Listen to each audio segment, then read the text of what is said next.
Hello everybody, Kyle O slash IMAXNation Plays here, and I'm entering a high score. My name for a high score. Looks like I beat Florence, Rory, Neil, and Kristen. 1 minute lap, not bad. So in the last part, I was trying to beat tracks that I didn't beat in the previous parts.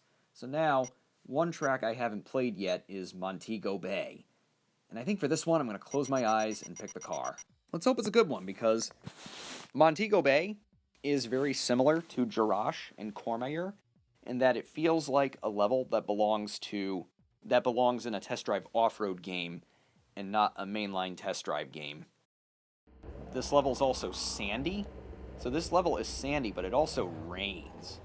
Okay, so you know how the Charger is one of the AI cars, and it's like super powerful? The Charger, when you play as it, is not all that great. It has so-so acceleration, and the top speed is 178 miles per hour, which would put you many paces behind your competition. Everything you do, your competition does better, so pick a super fast car. They did the General Lee dirty in this game, didn't they? A real shame, too, because in real life, the Dodge Charger is a powerhouse. It's one of my favorite muscle cars. I just love the design of it. And again, it's another thing that Test Drive 6 has over this game, in that when you pick the Dodge Charger, you're racing against cars that go as fast as the Dodge Charger. In this game, the Charger goes 178, and in Test Drive 6, I believe it goes 145. Somewhere around there. I'm lucky to even be in 4th place with this thing. So yeah, Montego Bay, referenced in Kokomo by the Beach Boys. Key Largo, Montego.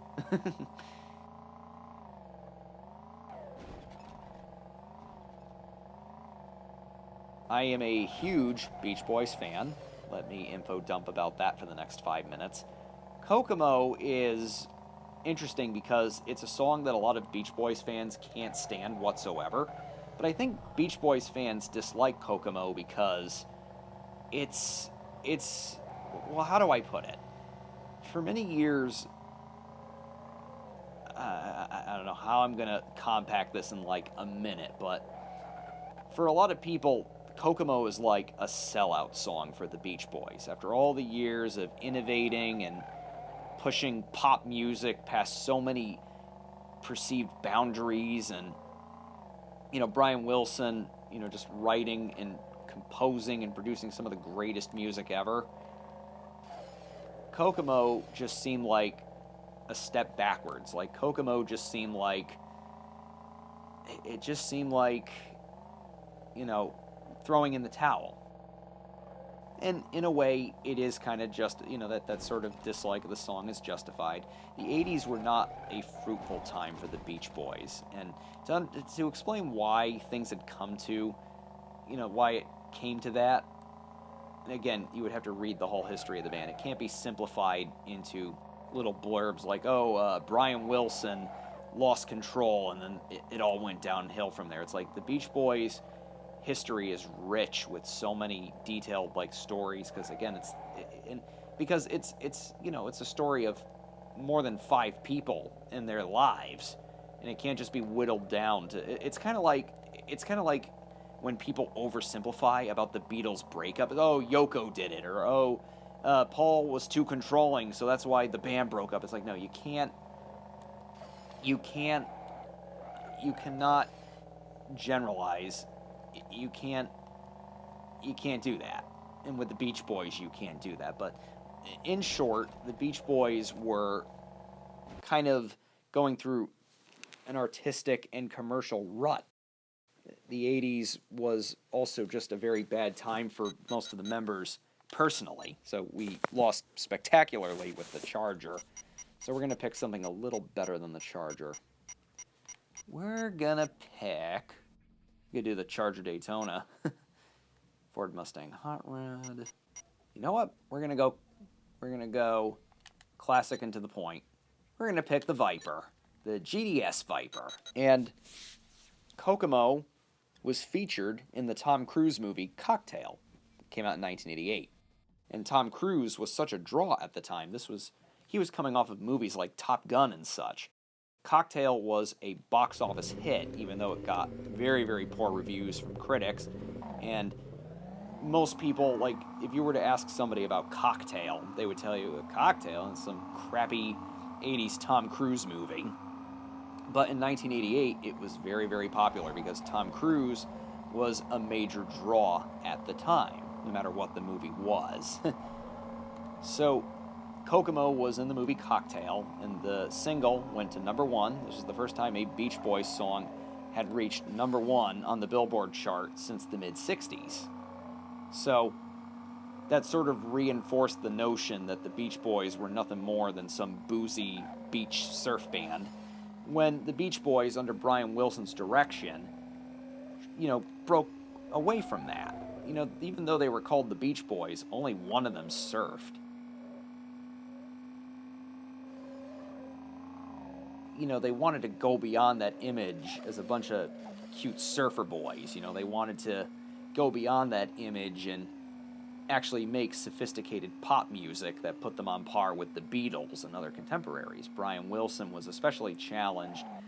Originally, it was Phil Spector. He was so moved by songs like "Da Do Ron Ron" and "Be My Baby" that he wanted to emulate that and maybe even top that. "Don't Worry Baby" was a response to the Ronettes song "Be My Baby," which some argue is the finest record ever to be produced by Phil Spector. I think in Brian Wilson's estimation, it was the greatest pop record he had ever heard. And then later on, he was really influenced by John Lennon and Paul McCartney. It was Rubber Soul that sort of, it was sort of the catalyst. It was sort of the push. That he said, I need to make an album that comes together as an album and that there are no filler tracks. The Beach Boys gave up making songs about surfing in 1964. Don't Back Down, which was on the album All Summer Long.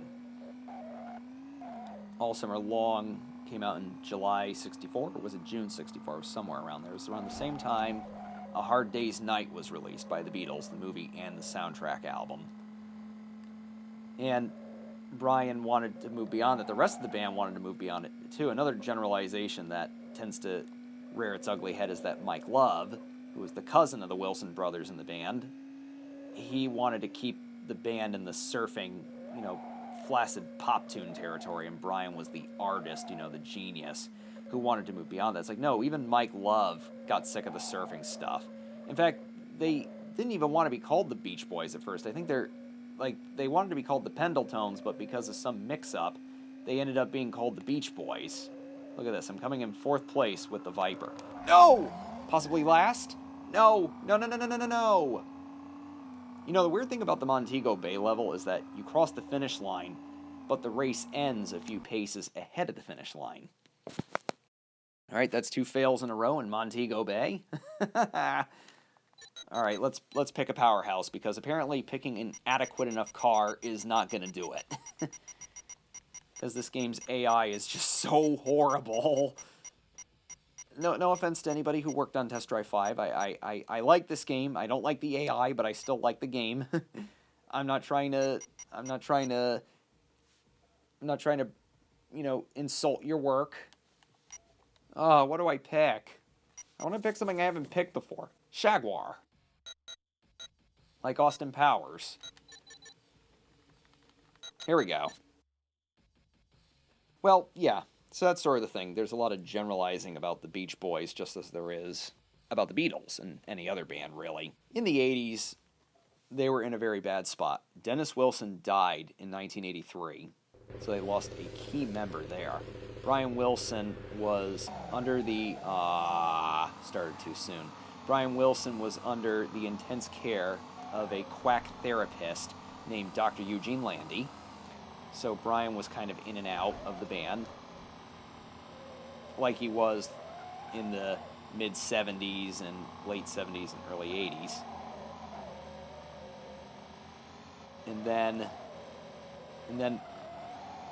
And so recording was sporadic in the 80s. They toured more than they recorded. They only released 2 studio albums in the 80s. I don't count Still Cruisin'. Still Cruisin' to me is a compilation featuring some new songs, but largely previously released recordings. Look at this!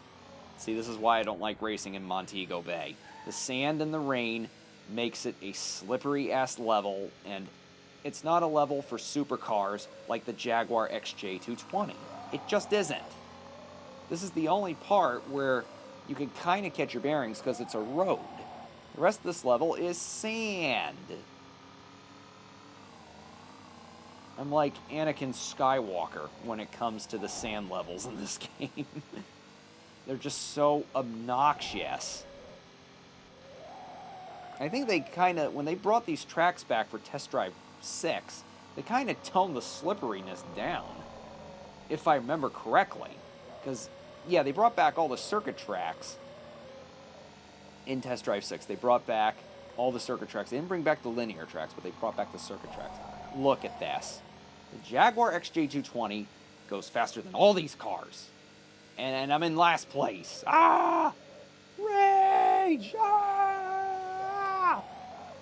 Seriously, I would love to see James Rolfe tackle this game for an AVGN episode. Or Test Drive 4, for that matter. Everything that annoys me about this game, Test Drive 4, it's like double that. Test Drive 4 legit makes me angry when I play it. Test Drive 4 is like, good luck trying to win a race in Test Drive 4. Like, just put in the cheat code, it's sausage. Get a high score in drag race, put in the cheat code, it's sausage. You get all the cars. Pick the Dodge Viper GDSR, pick the TVR 12.7. You'll win every race if you know what you're doing. Test Drive 4 is just... How did I play that game as a kid? How did I play this as a kid? I mean, even though these games made me angry and I thought they were unfair as heck, I still played them. Look at this. 6th place with the Jaguar XJ220. Come on. Am I going to have to come back to this in another part? Am I? Am I? You're going to really do that to me? Montego Bay. More like Montego Bay. Get out of my way. I'm winning this. I'm winning this. Oh my goodness. I won. Hey, let that be a lesson. Don't give up hope. There's always a light at the end of the tunnel, people. You especially need to hear that in times like these. I have faith in you. Let's see who I beat. So, I've done all the tracks. All but one. Oh, I raced right through that. Looks like Linden was my, competitor. Okay, so, here we are. The last course in the game.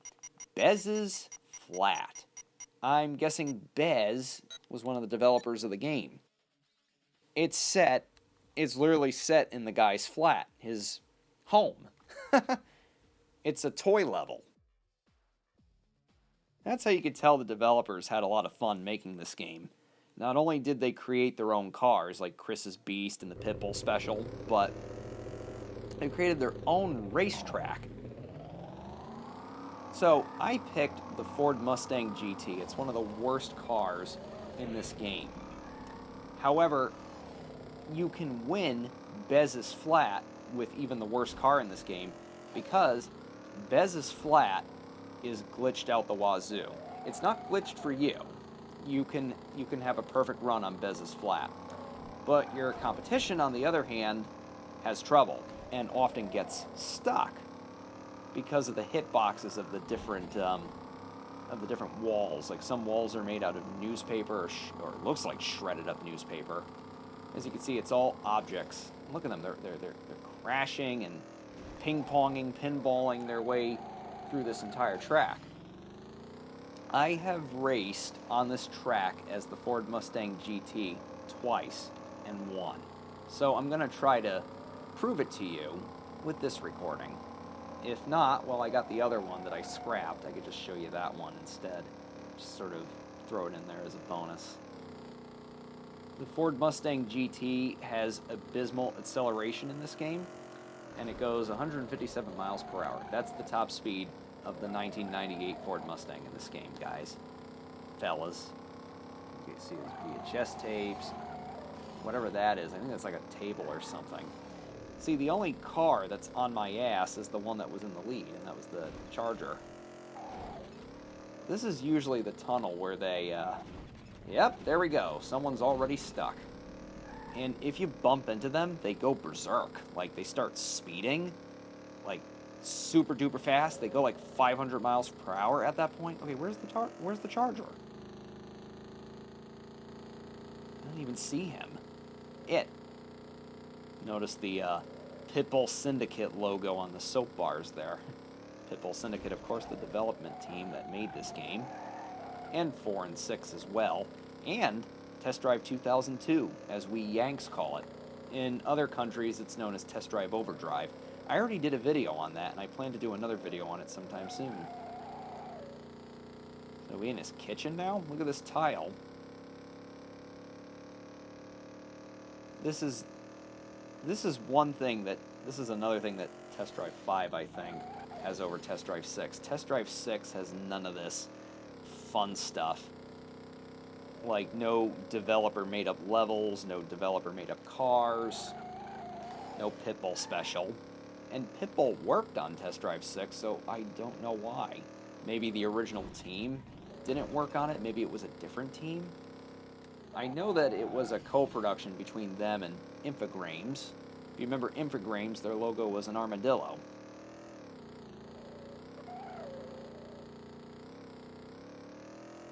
Yeah, I'm in first place, and I'm in the final lap. I'm winning as the Ford Mustang GT, the worst car in this game. I wonder what they had against the Mustang. Even the Saleen Mustang, which is also from '98 in this game, even that doesn't perform too well. And get this car is actually a locked car. I don't understand why this car is locked. When the performance of it is just so-so. Like, this should be one of the default cars at the beginning of the game. I don't understand why it's locked. Alright, here we go.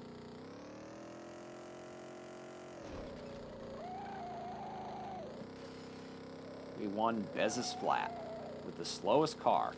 That's how glitched this level is. It basically locks the AI into, let's see, I finished 354, 409. Okay, it wasn't too far behind. Some of your opponent, 515, like that's way behind. 515. All right, so I played all the courses in this game for this series of YouTube videos. So I guess next I should do Cop Chase. I think I'll do that in the next part. For time constraints, Zeke, Gareth, Mike, J. For time constraints, I'm going to do Drag Race. Drag Race is actually ported from Test Drive 4. The only thing that sucks about Drag Race is that you can only do the cars that you're given at the beginning of the game. So let's pick the Corvette because that's the fastest one. And let's pick our opponent. Let's pick somebody who goes slow. Let's pick the Saleen. Dodge Charger Daytona. Nice blue there. So, Drag Race, you do it manually, not automatically. So you have to hit R2, I believe.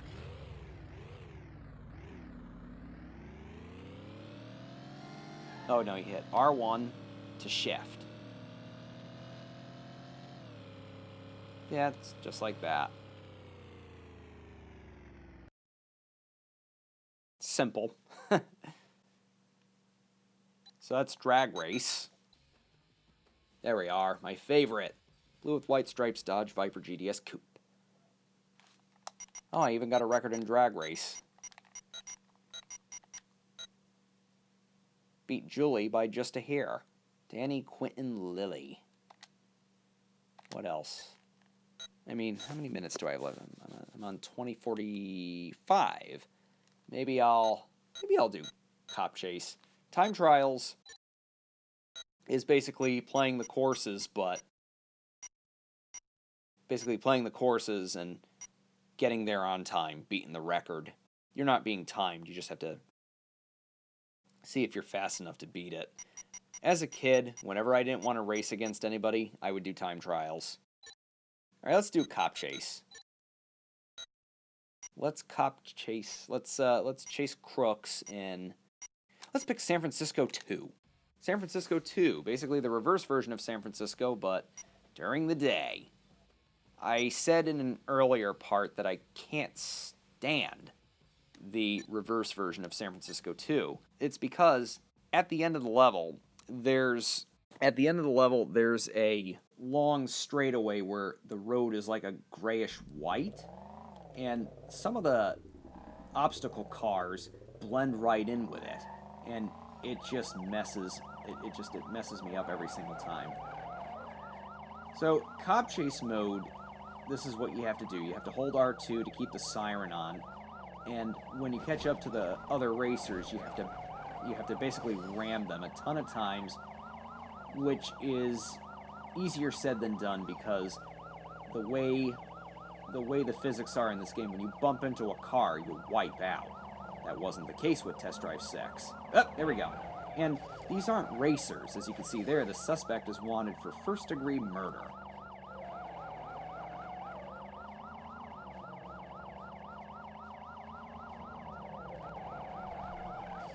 In Test Drive 6, it was racers, and you find them for things like speeding and reckless driving and hit and run and stuff like that. In this game, you're arresting people on the count of actual, like, severe crimes.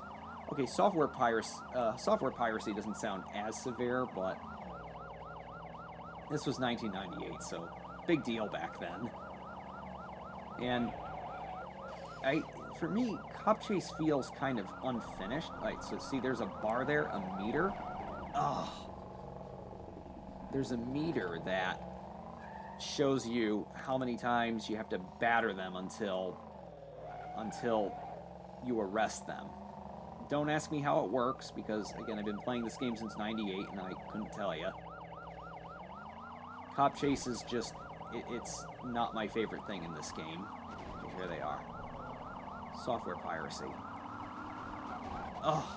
See, the cars have such horrible physics in this game that you can't keep up with them, and when you hit them, you go swerving out of control.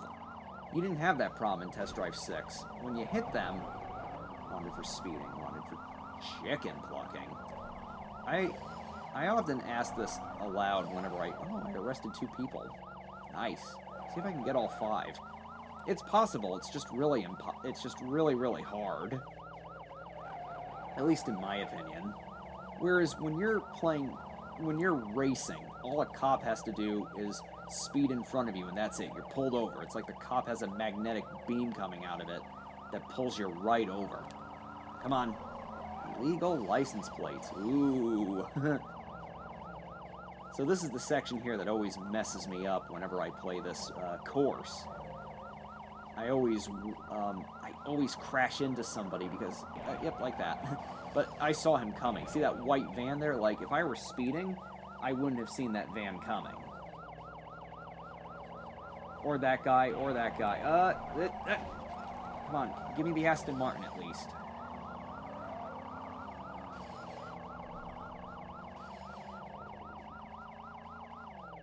Alright, so we got 3 people. Not too bad. In the part that I recorded but scrapped, I chose... I only got 2. So I think that's the only cop chase session I'm going to do here. Because you've seen one, you've seen them all. You've seen one, you've seen them all. So let's just get to the end of the level, just for shits and giggles. See, in Test Drive 6, when a car passes the finish line, that's it. It's over. You're halted dead in your tracks, even if you're halfway through the course. So I crossed the finish line, right? And it didn't stop until I reached the very end.